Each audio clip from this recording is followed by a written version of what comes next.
93 more games have been approved by the Online Games Ethics Committee of China, signaling the third wave of media authorized by the country's gaming regulator since December 2018. Once again, the list of approved titles seems to exclude any releases from Chinese tech giant Tencent and NetEase.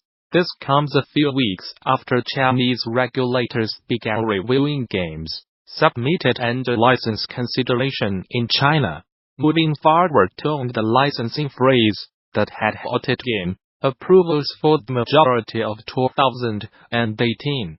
As the South China Morning Post reports, license approvals are reportedly granted in the order they are received, so it could be likely that games from Tencent and NetEase are still on a waiting list. Overall, license approvals are faster and bigger in number than market expectation. So Qiang Wenjing and Dao Baoan, analysts with Shanghai-based R&D Securities, in a research note, we are certain that the industry is turning positive.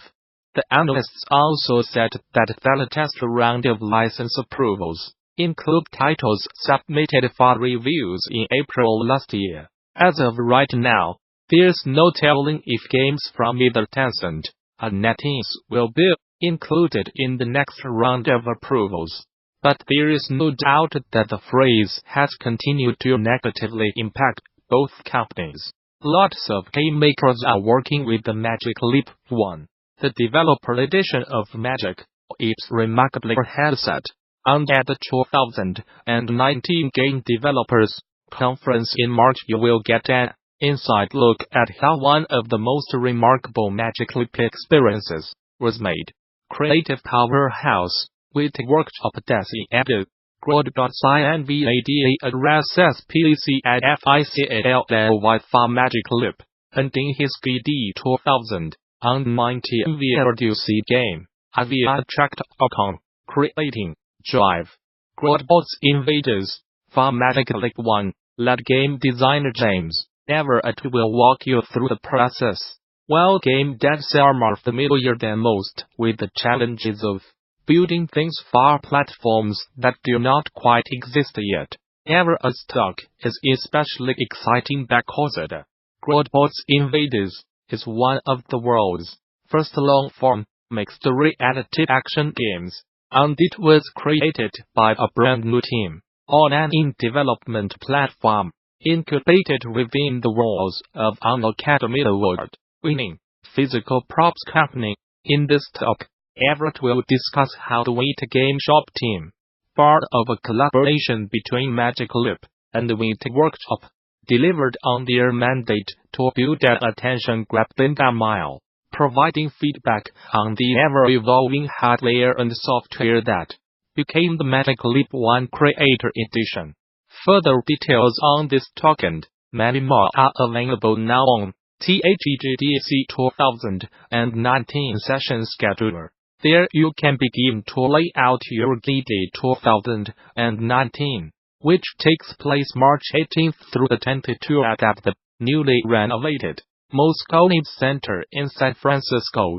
Bring your team to GD, register a group of 10 or more and save 10% on conference passes. Learn more. For more details on GDC 2019 visit the show's official website, or subscribe to regular updates via Facebook, Twitter, OS. Gamasutra and GD are sibling organizations under parent company Informa. Devolver Digital announced today that former Apple X-Star Games business manager Mark Hickey is joining the team to lead the publisher's lineup of mobile projects as VP of Mobile Publishing. Hickey brings a deep understanding of the trends and strategies within the mobile sector from more than 15 years of mobile games industry experience and working on hundreds of App Store launches.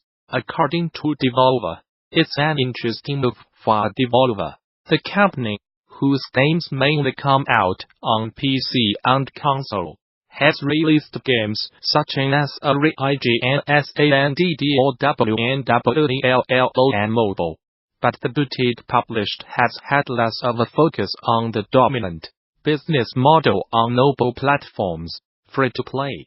Asked if the metrics-driven mass-market pleasing free-to-play model might clash with Devolver's boutique publisher vibe, he said that Devolver is not as focused on implementing new business models as it is on bringing the same unique style and flavor of Devolver games to mobile. Our job is to help developers be successful, and if free-to-play is the way to do that on mobile, then that's what we will do, he said. But we are not going to sell our soul in the process. There are ways to do free-to-play that are both fair and respectful of customers that also allow developers to realize their creative vision. So what led to this new attention to the mobile market? Devolver has already been pretty successful on mobile with games like Done Well, Spaceplane and Rings. He explained. People keep reaching out with mobile game project ideas. I had been working with Devolver for years as part of the App Store team and I always liked Devolver games on mobile and on PC, so we got to talking and said, hey, what if Devolver pays more attention to mobile and hired someone who's got some experience with this space? He added that in order to increase chances for success in the mobile game market, it's best for a game developer that is competitive. The mobile game space is crowded and there are deeply entrenched companies and studios within many established genres now, be it casual, hyper-casual, MOBA, Battle Royale, RPG, 4X, etc. So my advice would be that unless you have a serious war chest to spend on development and user acquisition, those are spaces to stay away from.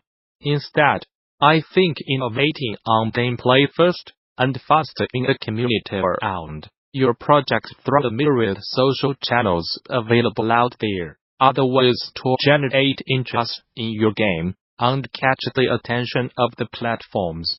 Developers with something interesting to pitch are encouraged to reach out here. Update. Edited for clarity. Everyone's talking about unknown worlds. Space Scuba seems Subnautica.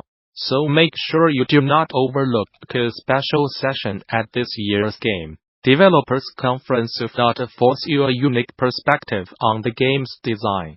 Specifically, game director Charlie Cleveland is presenting a GD 2019 design track talk on the design of Subnautica that will reveal how the game was designed to evoke feelings of exploration, discovery and the unknown. Cleveland aims to start off by taking you through the process of creating and adhering to specific design pillars and capturing emotion in the initial prototypes and the prototyping process. Through studies of game features big and small, including the hows and whys of its crafting system, embracing player phobias, mysterious tooltips and adding structure to a sandbox through radio signals. Also cover dark examples of story beats that did not overly direct by the player and how it's possible to reframe problems when development is stuck. If you are at all curious about what's involved with launching a game, like Subnautica and sailing it through the waters of early access, this is a talk to see. Further details on this talk and many more are available now on THEGDC 2019 session scheduler. There you can begin to lay out your GD 2019, which takes place March 18th through the 22 at the newly renovated Moscone Center in San Francisco.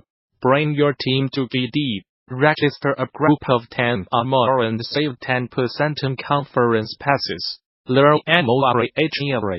For more details on GDC 2019 visit the show's official website, or subscribe to regular updates via Facebook, Twitter, OS. Gamasutra and GD are sibling organizations under parent company Informa.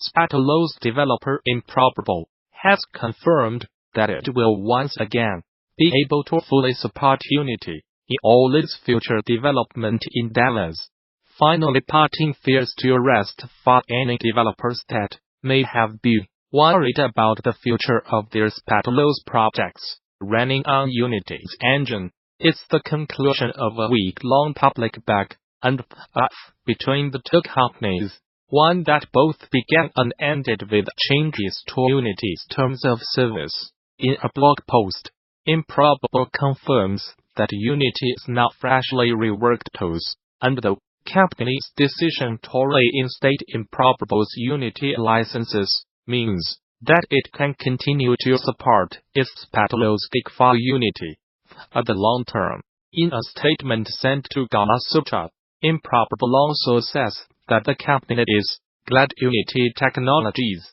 has done the right thing by making Unity an open platform, though it still believes a formal partnership would be in developers' best interests. As stated in Unity's blog post yesterday, the tools update means Spatulos is no longer in breach of Unity's terms, but is still not a supported third-party service. We would like to move forward positively, and would also like to note that what we think is an incredibly positive thing came out of the events of the last week, continues the statement. The three largest third-party engine makers in the games industry have now confirmed that developers should be able to host engines wherever they want in the cloud. This is a key step, technologically, towards making the next generation of virtual worlds possible.